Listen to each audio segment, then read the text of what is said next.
numbers mung som le kwa bong pi san vu te wan to pan mo si le aron a ho pi a hiai to pa thu piak dan a hi Israel suan te bong la san dembe gen siat be ha kol bul sak ngi het lo na kyang a hon kai ding in hil un siampu Eliezer na pe ding a aman gya phual pua a api hedia ama a mi khat in a go ding hi siampu Eliezer in a khut in asisan aladia ki hopi na biak buk ma a asisan sagi ve athe ding mi khatin huai bong la amit mu in a hal dia avun asa asisan le a ek a hal mang ding hi siampu in sidar sing hisop le khausan aladia abong la halwa apai lu ding hi siampu in apuan silte sopin akisil dia huai khitin gya phuala a ho dia ni taklam tan in siampu siang lo a hiding a hal mi in apuan silte sopin akisil dia ni taklam tan in siang lo a hiding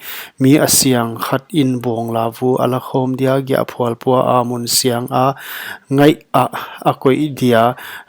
pa Israel suan mi pi om khom te kisian sakna tui dia zat ding a hi hiai khel sian sakna a hi bong la vu la khom mi in apuan silte asob dia ni taklam tan in siang lo a hiding hiai Israel suan te le namdang kyang a om te a ding in tang ton dan thu se ding a hi mi suluang to ki sukha kwa pe siluang khoi pe ma in khoi pe ni sagi sung a siang lo a hiding ama ani thum ni in akisiang sak dia ani sagi ni in asiang ding himale ani thum ni a akisian sak keile ani sagi ni in leng akisiang ke ding hi kwa pe siluang khoi mi akisian sak keile to pa biak bu ka hi nin a hi huai mi Israel mi te apan sat khiak ding a hi kisian sak na tui atung a athe lo ziakin asiang ke dia atung a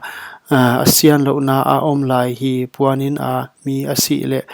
hiai adan ding a hi puan in a lut pe uma le puanin sunga om pe uma te ni sagi sung siang lo a hidingu tuyum bel swan ki hong sit lo pe uma siang lo a hi u gamla ka nam saw a tha hiam misilwang hiam mi hingu hiam han hiam min a khoi le ni sagi sung siang lo a hiding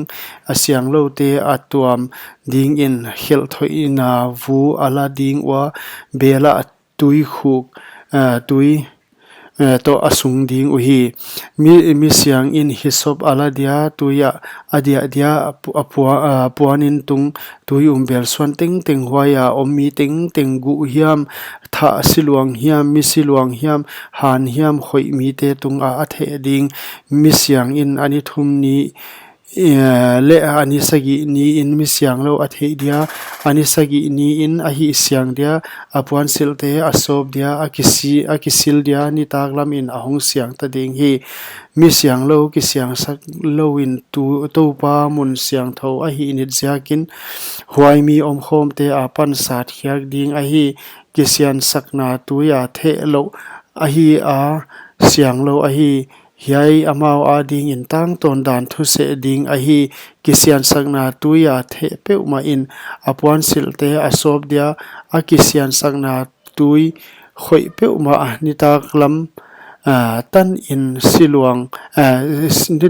tualam tan in siang lo a hiding mi siang lo in a khoi pe uma siang lo a hizel dia huai khoi mi kwa pe ni taklam tan in siang lo a hiding a chi hi